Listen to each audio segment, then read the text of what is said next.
and for the people who play it that way. Currently, the Blue Note is featuring Count Basie as famous.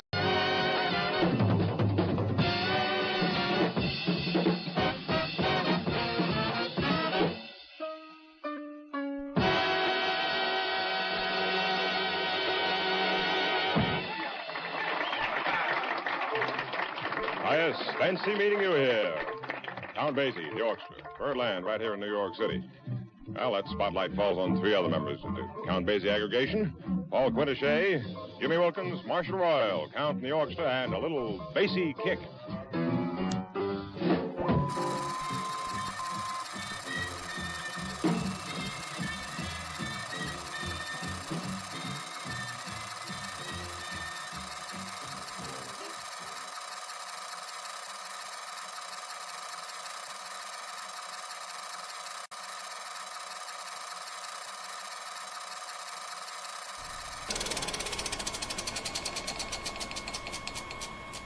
And we are back.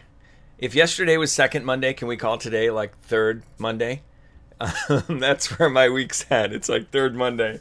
I sat in front of the computer yesterday, and if you're going to do those little reels and shorts and things like that, you got to, I'm learning the whole podcast thing. I'm a content guy in terms of, I know what I want to talk about. I want to talk about unity. I want to talk about how we can follow Jesus together. And so then I'm kind of cobbling together all those things and the technology, and I'm searching the interwebs for all the how to do the stuff. And so, yesterday I worked on reels all day because you got to do those little shorts or whatever they are. Apparently that's the thing. So, if a bunch of shorts start popping up in your feed and you're like, dude, get this guy off, and, give me some feedback.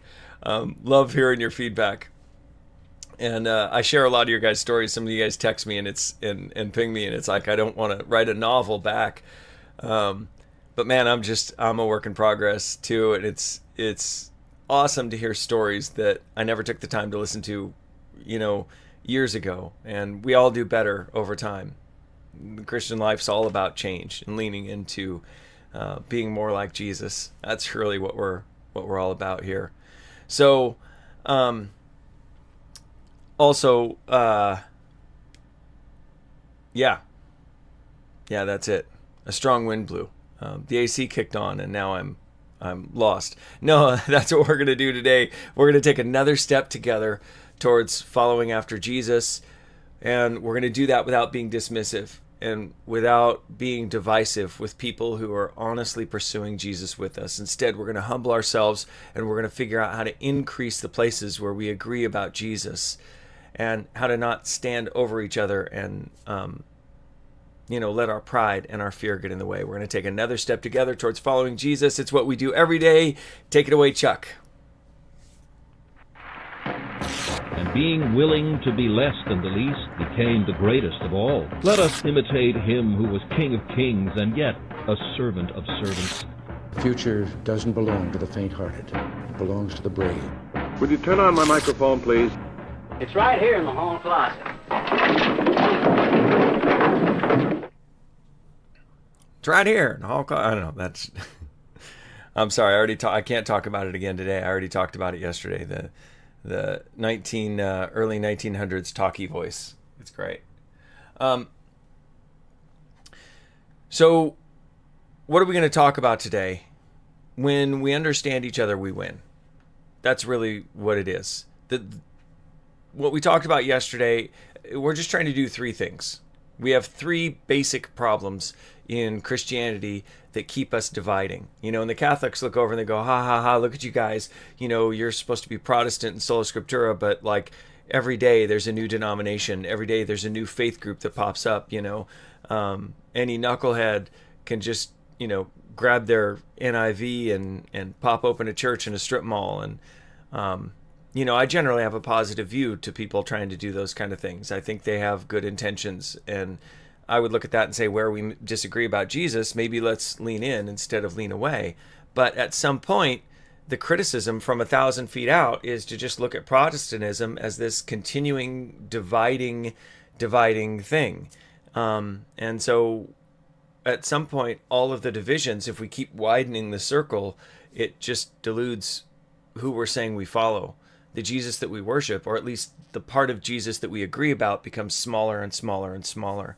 And to work against this, we have to not start from the top down, but we have to start with the people we know right around us and develop a different culture.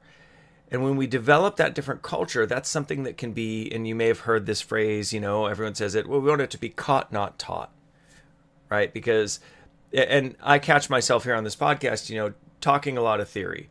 And the theory is probably not practically helpful for a lot of people. And so I try and find videos and places where I can demonstrate how we can do this, where you can see it in action, where you can see the little bits of it at work, because we want this to be a cultural shift. And when it's a life-to-life cultural shift, then it's going to work out into the highest levels of how we follow as Protestants. And so the issues that are dividing us and the culture we need to shift is the culture of dismissiveness, that where we disagree about Jesus, let's not worry about that. And it's kind of a half-truth, because we should start where we agree. We should all start where we agree. We should be nodding our head yes to the places where we agree about Jesus. But we add to that an assumption that starting and spending most of our time where we agree about Jesus means we don't have to talk about where we disagree. Well, the problem is the more people you add to the room, the more disagreement you have, the less you can talk about. The more people you add to the room, the more disagreement there is, the less there is to talk about and agree about. So we need a mechanism to work out our differences and to come to greater unity where we disagree. And that really is about how we treat each other where we disagree. It's about how we can answer the question of Jesus and have some kind of a sane chance at coming to the same answer. If we all use the Bible differently and read it differently, we're all going to have different answers for Jesus. And then what are we going to do? So is there a way to read the Bible? Is there a way that we can read it? And is there a way that we can work on the question, who is Jesus, and have some kind of a sane chance at coming to the same answer? And the last thing is, we'll never do anything about our disunity if none of us are willing to change, or if only some of us are willing to change, or if some of us sit over here and go, you all need to change. That I have to come to the table as an equal disciple to my brother or my sister and sit at the foot of the cross with them together and contemplate the great wonder of Jesus, of God incarnate, of a God who would walk among us, die on a cross, rise from death, and show us the way to eternal life in him. So today we're going to talk about why when we listen, we win. When we fully listen, when we fully understand someone else, we win. And oftentimes we think, well, I really understand them. I totally understand them. But we kind of understand them on a surface level. We hear their words, and then we've put them in a box. We hear their words, and we've said, well, I know who you are because I heard you talk about this one theological thing one time. You're a dispensationalist, therefore your faith is like this. And we've got a little box for them. You're a charismatic, therefore your faith is like this. You're Arminian, whatever the point is. The thing that we're missing when we try and listen and understand each other is their why. We have to understand someone's why behind what they're saying. Why does this matter to them? Someone comes up to us and they want to talk about, end times and Calvin are my go-to examples, just because, free will. Someone wants to talk about free will and they want to talk about end times. And those seem to be some of the most commonly dismissed topics. And they want to talk about it, and we never take the time to understand the why behind it. Maybe they're wrestling with God's sovereignty because they spent some time overseas and they saw some really terrible things. If you've had any friends from overseas who've gone to, who were in the Afghanistan debacle for like 20 years, Iraq, in any engagement. No matter how just or unjust it was, it's all the same thing. It's fighting and killing and death, and it's horrible. And people don't come back from that the same. And then they have questions. And oftentimes they don't want to lead with their pain, especially if they're a dude, right? You know? So they want to lead with the theology. They want to talk about, well, you know, here's my problem with Christianity. You know, you say God's sovereign, but look at what I saw. Understanding someone's why and why they're talking helps us understand why the issue matters. But we can't turn the why up over the what. We have to understand what they're saying and engage in it with honesty, but we also have to ask them what their why is. But here's the thing, we can't assume why someone's talking. I find this I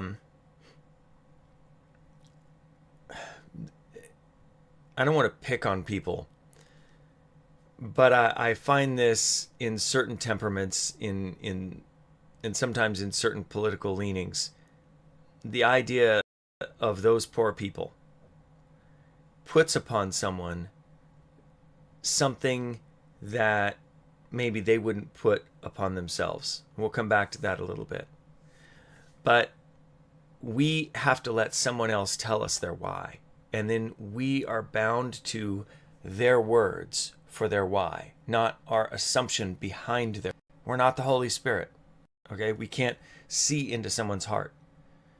God gave us 2 ears and eyes, and we can look on someone's countenance and we can hear their words, and then they tell us the what. And then if they trust us, if we've developed trust with them because we're trying to empathize, then maybe they'll tell us the why, and they'll be transparent about that. And that takes time. But when we fully understand someone else, that's when we win. Because when we get over that obstacle, we're getting around our pride, we're getting around our fear, we're getting around our judgment of others. We're humbling ourselves. We're standing next to someone with our arm around them, seeing the problem they see from their perspective. I think it's Brene Brown who talks about getting in the ring with someone. You know, if you're in the gladiators ring and you're fighting the lions and tigers and bears, oh my, and all of the Romans and all of the other gladiators or whatever, and you're fighting for your life. You don't really care about what someone in the stands is saying. You know, give them the old 1-2. Yeah, I'm not even listening to you. But if someone climbs into the ring with you and stands next to you and faces what you face and sees what you see, that's someone you can trust, and that's who we want to be. So we want to understand, fully understand people. That's when we win, and when we understand someone's why. And we don't get to disagree with someone's profession of why without serious proof that they're lying. We don't get to assume someone starts talking and say, well, yeah, they say it's this, but really it's that, I know. Because I've been around the block, because I'm a pastor, because I'm a small group leader, because I've got these gifts of the Spirit, because I've got discernment, because I talked to these other people who they talked to, and I'm talking to all the sources and putting the picture together. And in ministry, in times when I have found myself engaging in that type of discourse, it's never really worked out for the best for the people I'm trying to love and care for. What's always worked out for the best for them is when I humble myself and I just stand next to them and I hear what they say and I believe them. When we listen, we win. So how do we do this? Well, there's all this division in Christian culture, right? There's division on all of the things. And when you bring something up, we're seeing symptoms of the problem, right? And oftentimes people will talk about this idea of deconstruction. And I don't want to harp on anyone. I know people, no one likes to be called a deconstructionist anymore. It's become a negative word, so don't label people that. But there has been a movement where people are trying to deconstruct their faith. And there is some kind of wisdom in something like that, in that if I'm experiencing a surface level problem, I need to dig down underneath and know what the underlying issue is so that I'm not just trying to put my finger in holes in the dam. A new one pops up every time because the pressure is still there. You know, I need to know the underlying issue. I use this analogy of, if if someone says, hey, I'm walking and my leg hurts, what kind of advice do we give them? Do we say, well, stop walking? Well, that might be great advice if they had like a broken leg or, a torn ACL or something, right? But if they're walking on hot coals and that's why their leg hurts, well, then stop walking is terrible advice. Run, go. The pain's not going to stop until you get to the other side. So we have to understand the underlying issues. So when we look at these issues, like how does the Holy Spirit work? What's the deal with miracles? What's the deal with end times? What's the deal with all of this other stuff? We often find ourselves staying in these surface level conversations. And here's the point. Our conclusions about Jesus and about our faith cloud our ability to hear someone's why. I can't hear their why because my theology is in the way. I can't hear their why because I got the big banana in my ear, right? I got the things I think about Jesus, and I'm filtering what someone says through that instead of trying to understand the meaning of their words that they're trying to hand me. It's like a gift they're giving me, and I keep kind of slapping it away. Yeah, I don't need that. I'm not trying to hear that, And part of that is the idea that we each get our own view about Jesus and about politics and about all the things. For the Jesus follower, bleh. All right, rubber baby buggy bumper. All right, I'm going to get this right. For the Jesus follower, we don't get our own opinion. We give up our right to be right and take on Jesus' righteousness. Everything that Jesus is. And if we don't like it or it makes us uncomfortable to proclaim the truth of Jesus in culture because it disagrees with what culture values, that's part of the challenge of following Jesus. But as a follower of Jesus, I don't get to have my view. I get to have Jesus' view. But especially here in America, we're so arrogant that we think that we get our own version of Jesus. And I thought that for a long time. Well, this is what I think, and I'm entitled to it. This is what I think on politics, and I'm entitled to it. That's not the heart of Jesus. Jesus isn't the one telling us, yeah, go your own way. Jesus is the one saying, you are a body, and people will know you by the way you love each other, by the way you treat each other, by how you lower yourself and wash each other's feet. So, look, we can't stop having our individual opinions, but we can definitely adopt the mindset that maybe the stink in the room is me. Maybe I'm the smelly one. Maybe I'm the one that needs to reconsider my position. That's humility. It doesn't mean that we will reconsider our position. I hold very strongly to the things that I believe, but I try and remind myself that just because it makes sense to me in my imperfection doesn't mean that it's right or that it's the heart of Jesus. So I have to lean in with humility. And so there's a difference between checking what we think we know because we're insecure and checking what we think we know to see if we missed a step. And I always want to try, and I aspire to be, and again, I'm just climbing the mountain with everyone else here. I'm not, I'm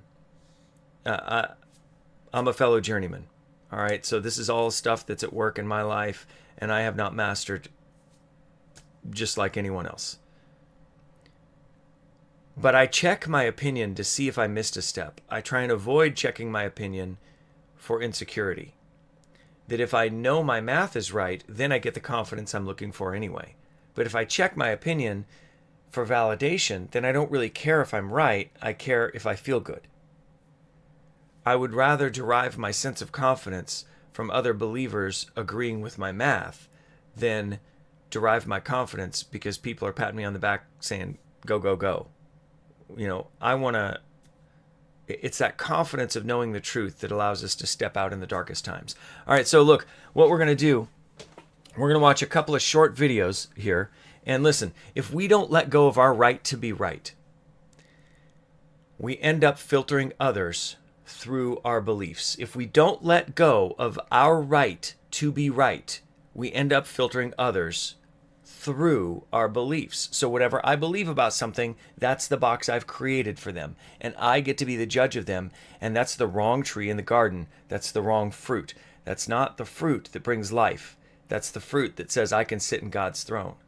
The fruit that brings life is to remain in Jesus and to humble ourselves and to do as he did. And remember, there's never a moment where Jesus said, hey, you Pharisees, and the Pharisees go, that's not what we believe.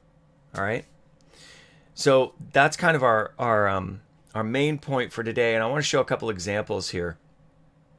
Now, this first one is not that. I always do that. I always start with the wrong clip up. This first one here is it's from Turning Point USA. That was Charlie Kirk's organization. And it's from a Brexit. You know, they had the Brexit. And so now they're talking about the DEI stuff, and it's on race, but I'm not trying to engage in the subject of race. What I want us to hear is how our assumptions cause us to judge people we don't even know. How is it that when we walk into a situation and we already hold a truth, how does that cause us to judge another human being? All right, so check out this clip. And listen, you guys are going to be guinea pigs. If you were on yesterday, you got to hear the Ben Shapiro already has a bit of an annoying voice to me. But he was on a clip yesterday that I used, and so I got the audio wrong, and it had some slapback delay. So we're gonna roll with this. Hopefully you guys can hear this. I'm gonna have the producer check it, and so if we restart this, give me some patience. Building the plane as I'm flying it, and so we'll hope it stays in the air here. In 2020, during the pandemic, I went to my bank. I have good credit. I've paid back my student loans. I, don't have any outstanding debt to income ratio, and I could not get $60,000. And I asked my bank, why was I denied? We got audio, or did we miss audio? A person who has A1 credit, don't have any student loans. I have, 2 or 3 properties. All right, before she goes on, thumbs up on the audio, thumbs down on the audio.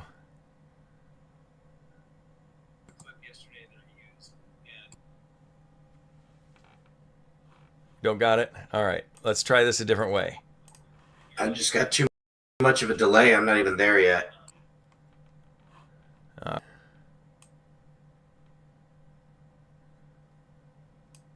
There's a delay going out on the interwebs. All right, so she's got student loan, she's got student debt, she's going in for a loan, she's paid off her student loan, she's paid off her debt, she pays her payments on time, and everything's golden, and yet she gets turned down for the loan. And that's where we're at. And let's roll ahead, assuming we can hear it. Let's see if anyone in the chats says anything. Man, you guys are quiet in the chats. You got to check out the chats in the morning. All right, so we're going to look at how her assumptions of others affect how she sees others.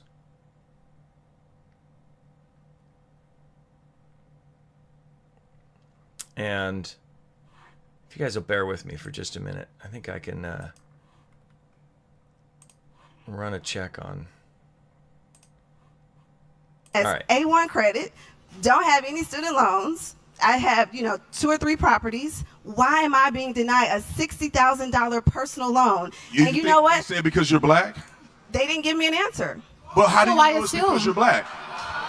What I'm saying is, wait a minute, there are no indicators. It's because of the color of your skin? What I'm saying is, there are no indicators for why I should have been denied. That's what I'm saying. Do you know that any white people have been denied with the same qualifications? I don't know, because I didn't go out and poll white people. There's no way. This isn't a conversation about white people. This is a conversation about me. No, but there's no way. You're acknowledging a hindrance. You're acknowledging a hindrance to Yes, I'm acknowledging a hindrance in what you're considering to be a successful person, doing what they're supposed to do, going out and working, having good credit, paying their bills on time, and still being denied with no reason given. As a black person, as a black person, that happened to you. I'm saying that happened to me.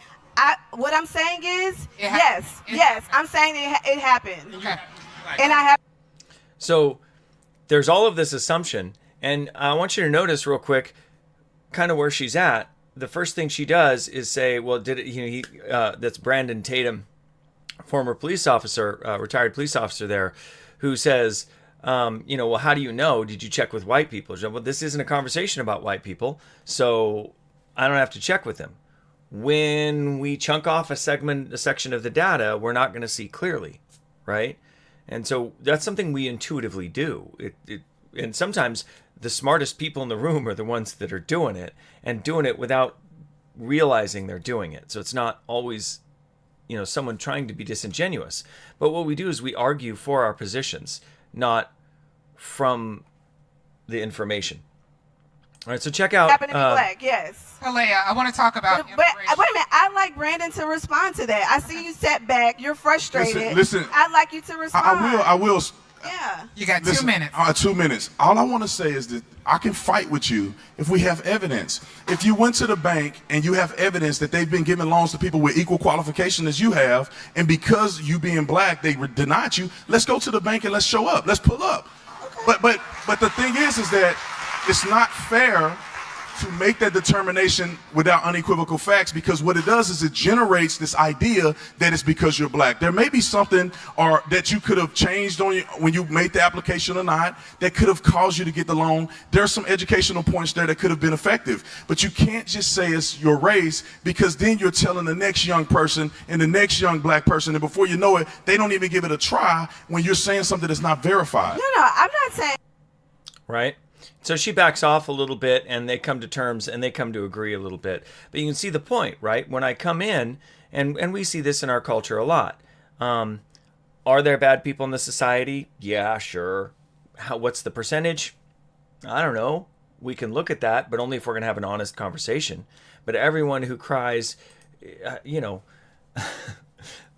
my son yesterday, I don't mean to put him on the spot, but there's an after-school program, and he was like, well, I don't want to go back there because they were mean. They treated us horribly, you know, and he comes up with this totally inflammatory word for how they treated him. And we start to ask about what they did. And it's like, well, they made me do my homework before we played. And then they made me sit there, you know, before. And then we got to play. But I had to sit there and do nothing. And, you know, and we're thinking about that going, well, it sounds like they were being responsible. You know, a few months earlier, we were having conversations with the after-school program because it was just, let's put you down in front of Disney and let you, you know, let your brain melt for an hour or two. But it's funny because I remember being that way as a kid. Everything that happens to me that I don't like is those guys, because of my preconceived notion of what truth and my own self-importance was. All right, I want to move on to this Peter Boghossian clip. It's a great clip. And sorry for the hiccup on the YouTube stuff. We're still trying to get it going without that delay. And like I said, you know, I'm flying the airplane while I'm trying to put it together, and I'm trying to learn all this interweb stuff. So, all right, this is a great clip. And it's just a section of a section. And if you find any of these, Peter Boghossian is the guy with the mic. And he's an atheist, but he's really passionate about having better conversations. And the guy on the right in the blue shirt with the sunglasses on his head next to Peter Boghossian, he is Warren Smith. And he lost his job, ironically, for having a conversation with a student about J.K. Rowling, just asking questions. And that YouTube video blew up on the internet, and the school didn't like it because it didn't run with the popular narrative. And so he was basically canceled out of his job because he held the wrong political views.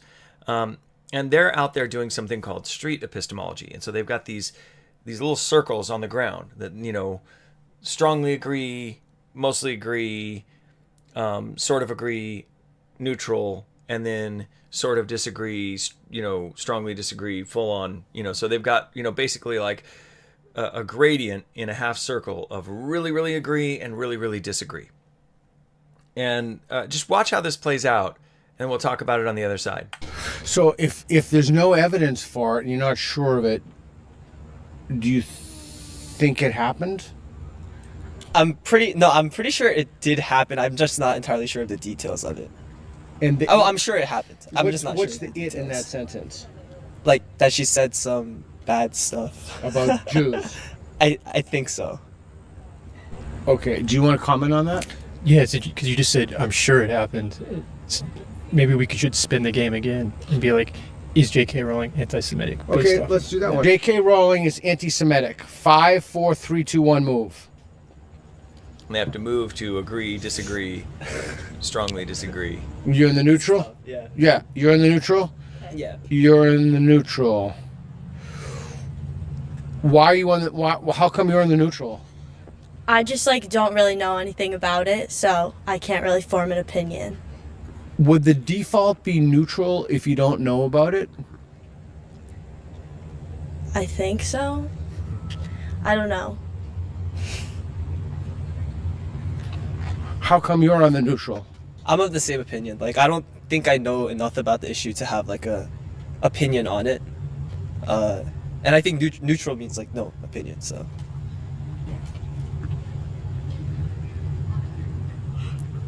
I guess I'm struggling with if so that's Reed. You've never seen Reed before.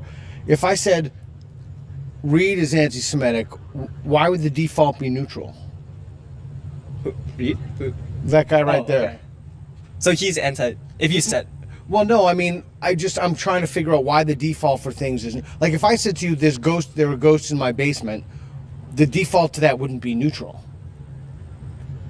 Unless you want to make the claim, to say that person X is anti-Semitic, unless you want to say that everybody's anti-Semitic, and then it would be. Do you see the point? Why would the default be neutral? Yeah, right. And then the pause, and then the kind of epiphany. What's missing here is what Jesus brings. So why would the default view of someone else be neutral? Does that sound like Jesus? So why don't we think better of others? I've served a lot with people in... I got to keep my fingers off the. I have people in the studio to do this for me, and I got to keep my fingers off the keyboard, back and forth switching stuff. Again, still learning the interwebs, right? And so grateful that you're here for the journey. So I hope you get a bit of a laugh out of my techno fail. Now, look, why don't we start by thinking better about others? Why wouldn't that be our default position, right? Why wouldn't our default as Jesus followers to believe the best about others in all things? So I don't start assuming someone can't understand what I'm trying to say or that it's too much for them. And sometimes I get myself in trouble because I offload a lot of information and they're not ready for it. But I'd rather find that out and back up than to assume that they can't track with what I'm thinking. What does that say about how I view myself? How many times have we served in ministry with people who they're a little bit socially awkward and they're off? Maybe they're on the spectrum somehow. Maybe they just were never really taught about basic hygiene things, or they have no sense of style, or they don't really know how to read a situation. So they talk a little too long and about things people don't really track with. And we sit there and we listen and we nod our head. Mm-hmm. Yeah. Mm-hmm. But we're really not with them. Right? We really haven't sat where they're sitting and seen the world through their eyes. And so often following Jesus, we perceive it's about fixing others instead of loving others.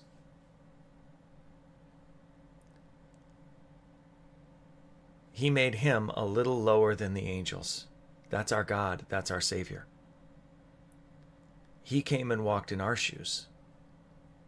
He grew in wisdom and stature every day. He knew what it was like to grow up as a human and how difficult that is. And he faced the challenges that we face. So we don't really have an excuse not to sit where other people sit. But it's a challenge.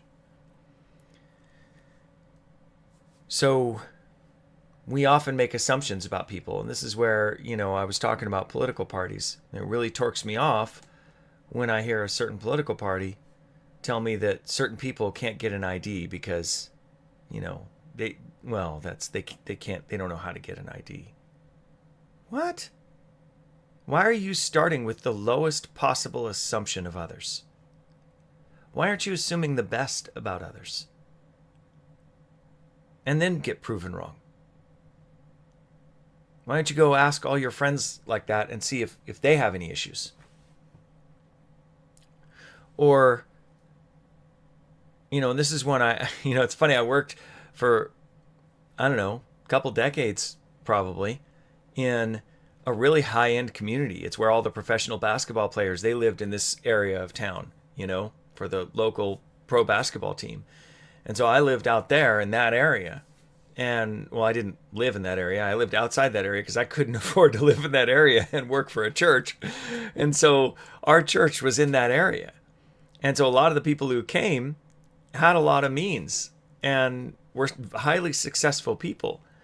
You know what? One of the most interesting things I found over the couple of decades I served in that community, it was the people with means and who were highly successful that really didn't have as much culture as the people who were living paycheck to paycheck. When I would talk about, because I'm kind of I would even say this is how much of a classical music snob I am. I don't even call it classical music because I don't like the classical period. I like the Romantic era and the 20th century era. And so a lot of people, we just look at, it's all symphonic music. It's all classical. But there's actually eras in there. It's kind of like, I like rock and roll. Oh, you like Chuck Berry? No, I like Led Zeppelin, right? It's that kind of a difference. But it was the people who were like me, living paycheck to paycheck, who were more apt to be like, oh, dude, you have symphony tickets, let's go. And it was the people with means who were like, And so it's funny, we assume, the point is not that that's a universal truth. That was just my anecdotal experience in that culture. But we often assume things about people. And we assume things based upon our understanding of the world and the way the world works. And then we judge others, and then we can't hear them. When we understand others, we win. When we understand their why, that's when we win. Because all this other stuff I'm talking about, working out the answer of the question of Jesus, leaning into a life of change, none of it happens. None of it happens if we can't understand each other. It's all a waste of time. If we can't get over that first basic truth, that when someone else speaks, I can't jump to, well, you just need to. Right? And this is an axiom that, countless people have said to me over the past couple of decades. It's one that I picked up because I started thinking about that phrase, and I'm like, well, you just need to assumes that the problem underneath everything is known to the person saying it. So they're just skipping over the part where they say, well, the problem is, or the problem with you is, therefore you just need to. Or give it to God, but don't give it to me. All of these little idiomatic phrases we throw out as like helpful bits, well, when God closes a door, he opens a window. Yeah, never say that at a funeral. So we throw these things out there because we don't know what to say. We get a little insecure, and I get it. We're not terrible people if we've said these kind of things. We all do it. I've done it. I've said things that were simplistic and not helpful. The point is, when we listen, when we truly understand others, well, that's when we win. That's the big win. Everything depends upon that. And that's why there's such a fight in culture. When we see when we see in culture that there's this idea of misinformation and disinformation. I was watching this one interview on NPR with this person, and they were talking about the shooter in Buffalo. This is a few years ago.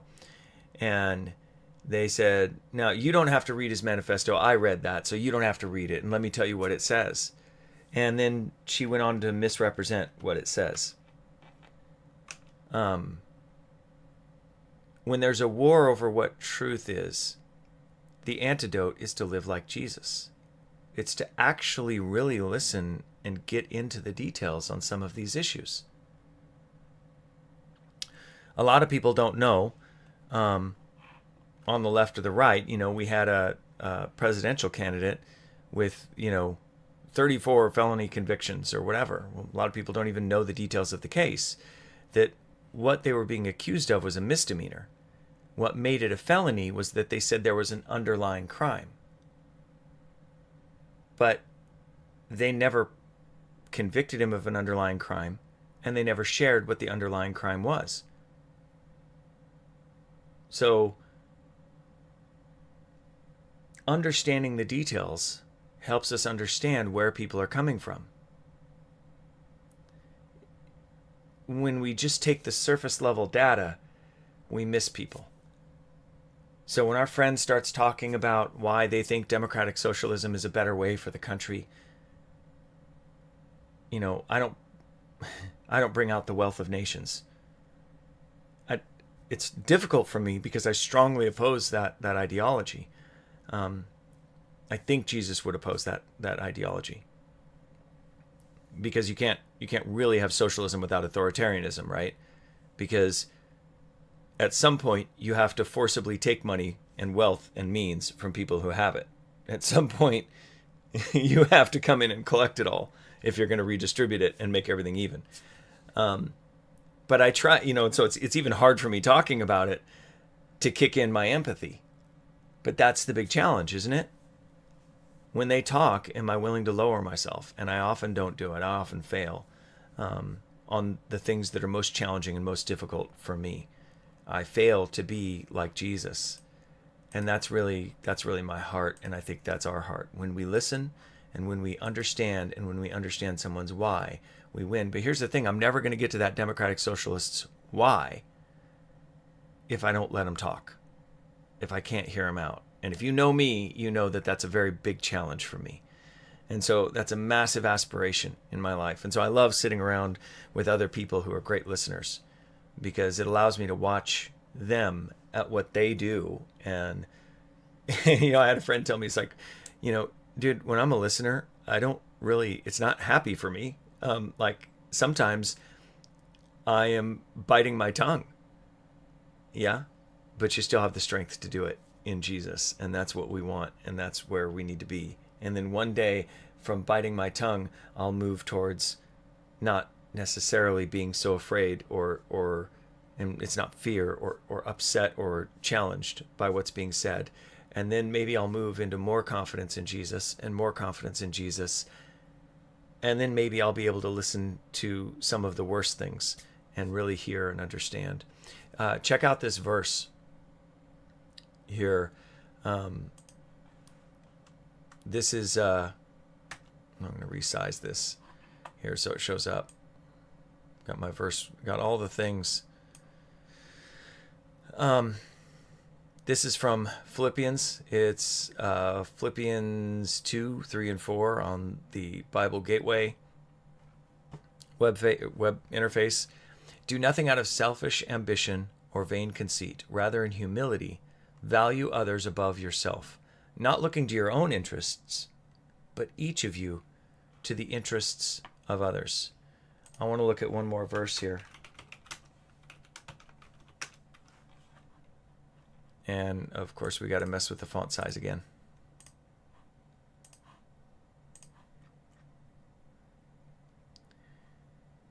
Be devoted to one another in love. Honor one another above yourself.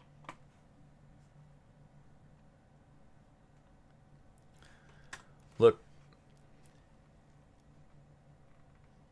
if God is shaping us into people that look like His Son, if God is shaping us into people that look like Jesus, then our best place to demonstrate that transformation is with each other. If God is shaping us into people that look like Jesus, then our best place to demonstrate that transformation is with each other. And they will know you are my followers by the way that you love one another. And wouldn't that be just wonderful? If churches were known as the place where we listened and understood and where you could be trusted, they would trust you, that they would trust us to share their deepest why. And that we wouldn't listen with judgment, but we would get into the ring with them and stand next to them. That's difficult.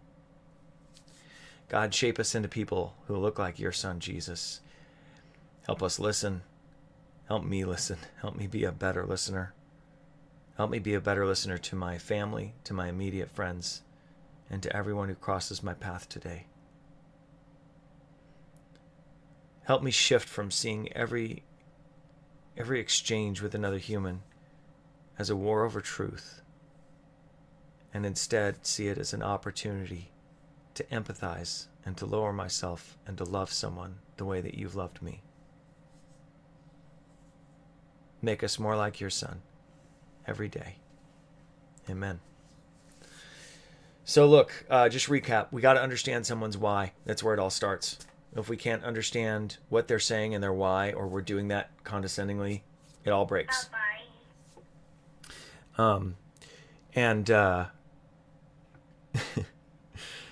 Sorry, that's we got to remember to silence my phones. So maybe it's us. We have to give up our right to be right. And we have to give over our self-righteousness and our desire to judge others. I have to give up my right to be right, and I have to adopt Jesus' righteousness. And we have to lower ourselves and be like Jesus for others. Look, I am extremely grateful that you're here. That you would care enough about walking like Jesus with others and increasing our unity. It's why I get out of bed in the morning to do this so early. I would much rather sleep in some ways, but to know that there are other people out there who are willing to expand this idea that we should lean into where we disagree and try and find greater unity together, that gets me out of bed. Now, it's not easy for me to get out of bed, but that gets me out of bed. Look, it wouldn't be a podcast if I didn't remind you of all the socials and all the things. So on X, we are Take Up Your X. Facebook and Instagram, a Jesus Followers Podcast. Rumble is Jesus Follower Podcast, and YouTube is Jesus Follower Channel. And do all the things for me. If you care about this conversation, like, subscribe, comment, doing those things just helps push through the algorithm. And I'm not doing this to be famous. I'm doing this so that we can start to work to shift culture where we're at, that around the people that we know, we can start to live differently. And we can increase the brightness of that light. Because imagine how beautiful it would be if your first thought when you were troubled by something was, I'm going to go find someone who follows Jesus because I know they're going to listen to me. I know they're not going to judge me. I know they're going to stand next to me and contemplate it. Now, they're not going to pull away from Jesus, but I'm not going to feel judged either. So thanks again for watching. It truly is my hope that the light of Jesus would shine through you today. Be well.